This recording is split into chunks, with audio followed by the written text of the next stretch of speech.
how are you doing? I'm doing great because today is another straight to the playlist video. In this video I just talk about new music releases from artists I follow from the past month that were released, and I'll talk if these songs are going straight to my playlist or not. So basically if I like them, my thoughts on them. Yeah, it's very personal.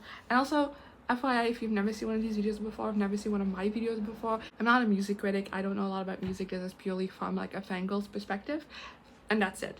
But for June, we have a couple of albums that came out this month, starting with Dopamine by Normani, finally her debut album. I did a full-on video on this, so you can go check that out if you want to. Then we also have Muziek Seizoen 1 by Milo. This is music from the first season of Milo, which is a Belgian show, and I did a video ranking these songs on my second channel, so I'll link that in the eye above if you want to go check that out as well. Then we have Bruingelijk Live by Pamelien Thijs. This is Pamelien Thijs' live album. I haven't listened to this yet. I'm also not making it like that much of a priority because it's just a live album. I do own it on vinyl though, so I probably will be listening to it sometime soon. And then we have Radical Optimism extended versions by Dua Lipa. This is basically Radical Optimism, but every song is the extended version, and if you know me, you know I'm not an extended version person, and especially with the singles for Radical Optimism that got an extended version, I didn't really like those, so I don't really see the point in listening to an whole album, which I know won't be as good as the original, at least for me. And yeah, now let's get into the song, starting with Please Please Please by Sabrina Carpenter, my second single off of Short and Sweet, and I loved it. I do have to say I didn't listen to these songs until the end of the month, and this one came out pretty early in the month, and of course it's the hit that it is. So I've seen a lot of things about it, I've heard like snippets from it, but this one is definitely worth the hype. I love this song so much. Like, I don't know, something about it just scratches my brain just right, and I just love it. I just think the song is just so pretty. Like, I don't know if that makes sense. Like, everything about it just sounds pretty, and it makes me happy to listen to, as even though like the subject matter and like the lyrics are more vulnerable, a bit on the emotional side, but not emotional, but like definitely vulnerable, and great lyrics as well. And I can't wait for Short and Sweet to come out in August. We also got some different versions of Please Please Please this month, starting off with the acoustic version. This one I really liked. I'm always a big acoustic person, and Sabrina Carpenter's acoustics definitely always hit, and this one did as well. I just, again, it was just so pretty, and I love listening to it, and that's just it. It sounded so good. And next up we have the sped up version, which, you know, I still don't really understand the sped up version, by the purpose of it. I know it's really popular on TikTok, and like this is just to cash in on that, I know that, but I don't know what it is about it that makes it so popular.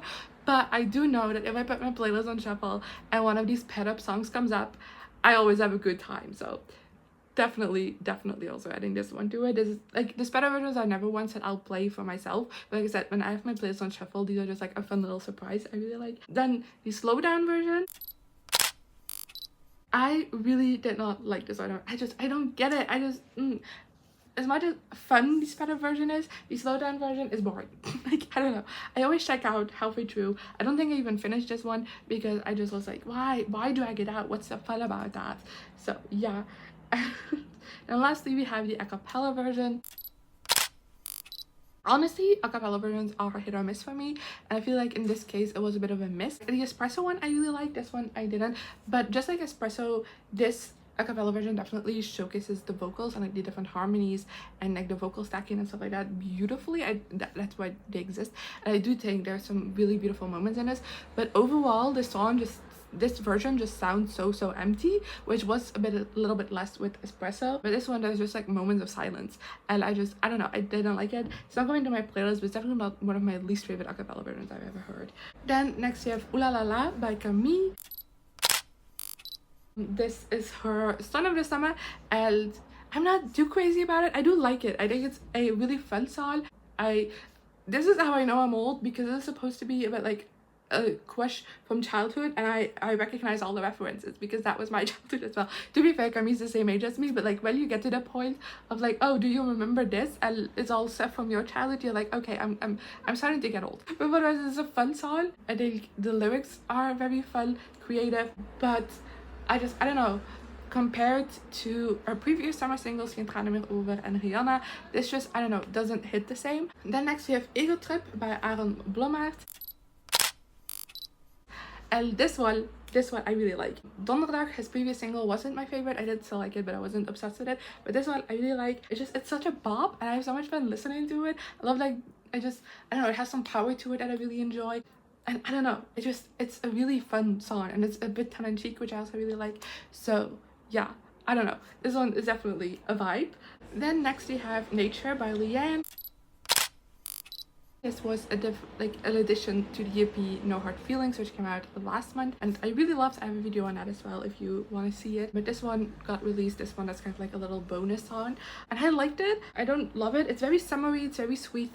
I really like, it's a great love song. I do like it, but compared to some of the other songs on Hard Feelings, I'm fine with this not being on like the main EP, I guess. Then next we have Us by Gracie Abrams featuring Taylor Swift. This is a album song with Taylor Swift on it, so I listened to it. I never really listened to Gracie Abrams before, but a lot of people I follow really love her, so she has been on my radar for a little bit.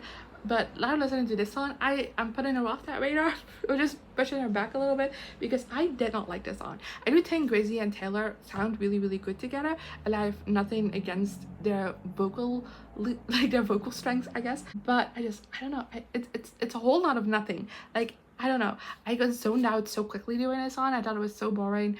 There was nothing to it. It gave me absolutely nothing, and it pains me to say this, but I really do not think this song is that good. Then next we have Louder by Kygo, Julia Michaels, and Chance Peña. I am so sorry, by the way, for this video if there's any like background noise. Like, I have to have my window open because it's too hot to not have my window open. But for some reason today, all of the loudest cars in the world have decided to drive past. And I don't know what I'm doing, but hopefully it will work itself out in the edit. But this song is another album track, but Julia Michaels is on it, so I'm listening to it, even though I'm not a big Kygo person. Kygo has worked together with a couple of artists I like though, so I have heard songs from him before, and of course on the radio it's popular stuff as well. But I didn't dislike this. I don't think it's that bad. I just think it's very generic, and considering this isn't necessarily like my genre, I'm just skipping out on it. I'm not adding it to any playlist. And then next we have another Julia Michaels collab, Cut by Maren Morris featuring Julia Michaels. This one I quite liked. It's not, again, it's a bit different from what I typically do, but I really enjoyed it. It's a very powerful message. I really love the lyrics to it, and Maren Morris and Julia Michaels just sound great together. Then next we have Illusion, the Blaze remix by Dua Lipa. If you've been around here before, you know I'm not a big remix person, but you know, I still check them out because every so often we get a remix I really love. But this wasn't it. I generally, no offense, I thought this was a terrible remix. Like, even as someone who doesn't like remixes, this was so boring. Like, isn't a remix supposed to get you up and dance and like have fun? I could fall asleep to this song. Like, it's so boring. The next is A Boy Is Mine remix by Ariana Grande with Brandy Monica. I really like this one. This was a bit of a surprise because the previous single remix that we got for Eternal Sunshine was Yes And with Mariah Carey, and it was terrible. No offense. I really, really hated that remix. And I do have to say we did get a Supernatural remix for Troye Sivan, which I really liked, so maybe I should have seen this coming. But my hopes for this weren't really that high because it kind of, to me, felt more in that camp. But I really, really liked it. I think Brandy and Monica add something great to this track. And of course, there is that reference to the original The Boy Is Mine by Brandy and Monica, and I really enjoyed kind of like that play in it as well. And I don't know, I just thought it was a really, really fun remix of the song, and I think, I don't know, I really liked it. I still prefer the original, but definitely such a great remix. And next we already have the next single by Perrie, Tears. I really enjoyed this. Forget About Us, I wasn't too crazy about. I thought it'd give me nothing, but this one I really like the vibe of. I'm still not obsessed with it, and I feel like Perrie can do better, but this was a lot of fun, very summery. I definitely think this is gonna be like a summer hit. We also got two different versions of this song. We got an extended version,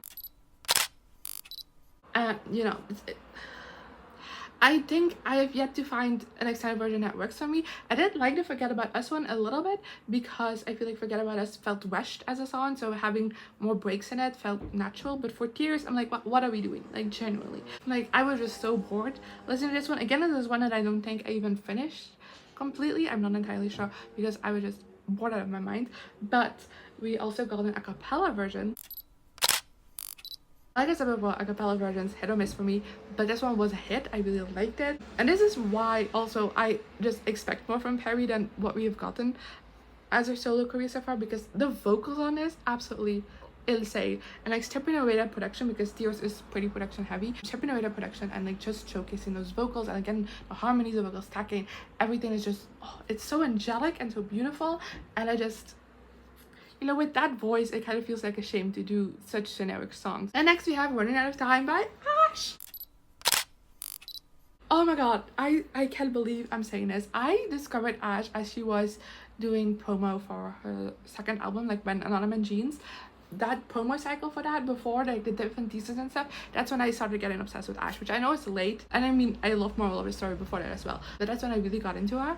And I've been missing her so much, and I totally respect that she had to take a break for her own mental well-being. I'm not saying that that's a bad thing, but I just, you know, I will play those albums just on repeat a lot. And I'm so glad that we finally get a new music, especially because Running Out of Time is such a good song. Like, it's the perfect summery song. It's very free, it's very open, and just makes you want to like run across a field. And I just, but like the breeze in your hair, it's so perfect, and I love it. I also really love the themes of it. I think it's a perfect comeback single, and it's so beautiful. And I can't wait for Wilson, which comes out in September. And then lastly we have Dancing with Tears in My Eyes by Joshua Bassett, who's also releasing an album soon in July. Dancing with Tears in My Eyes is the second single from that album, The Golden Years, and I really like this. I like this more than The Golden Years, the song which we got last month, but it's still not like a favorite Joshua Bassett song, but I do really enjoy it. It's very danceable, it's very fun, but then the lyrics are kind of sad. I feel like Dancing with Tears in My Eyes is like the perfect way to describe this song. It's like very danceable, but it's also like, if you actually listen to the lyrics, like very sad. And yeah, that is everything I have for you today. Let me know in the comments what you thought of any of these songs, if you listen to them, as well as some of your favorite songs that come in the month of June. And yeah, that's it for today. Bye.